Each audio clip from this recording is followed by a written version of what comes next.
भेट बबली रात 12 बजे अइहा कर भेट बबली। नया साल के हो दे हम कुछ भेट बबली। नया साल के हो दे हम कुछ भेट बबली रात 12 बजे अइहा कर भेट बबली। रात 12 बजे अइहा कर भेट बबली। नया साल के हो दे हम कुछ भेट बबली। नया साल पे खियाइब चॉकलेट बबली।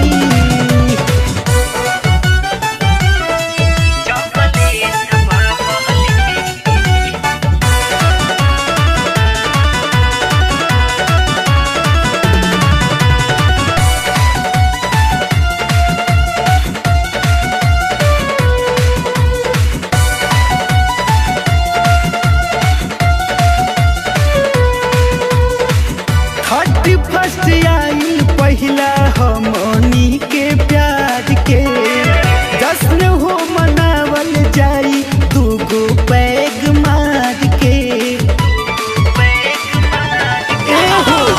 31 आइल पहिला हमनी के प्यार के जश्न हो मनावल जाई दूगो पैग मार के। आई जाई चिकन चिली भर पेट बबली।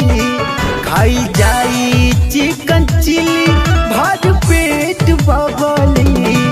नया साल के हो दे हम कुछ भेट बबली।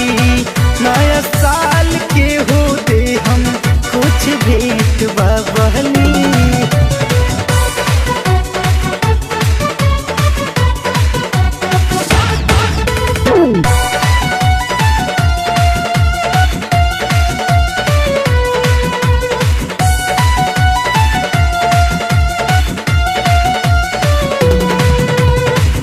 होखी हो मिलनवा सुना गोरी खरी हानी में।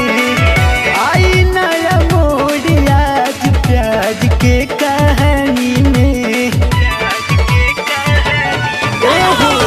होखी हो मिलनवा सुना गोरी खरी हानी में।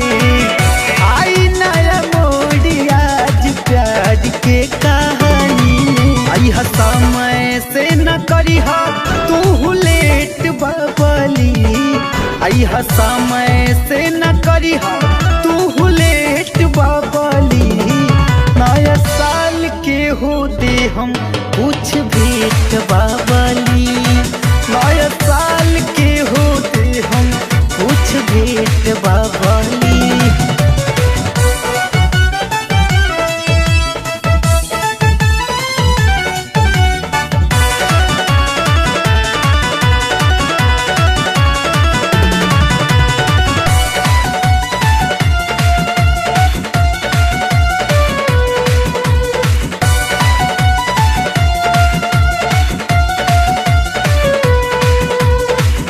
दू 2017 के करबे विदाई।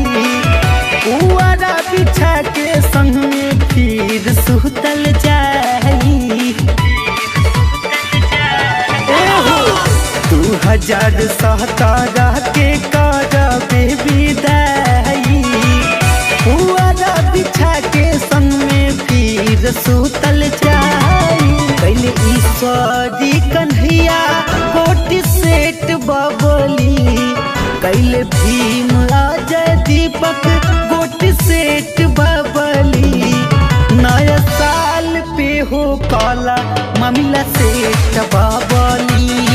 नया साल के हो दे हम कुछ भेट बबली। अइहा करी जा।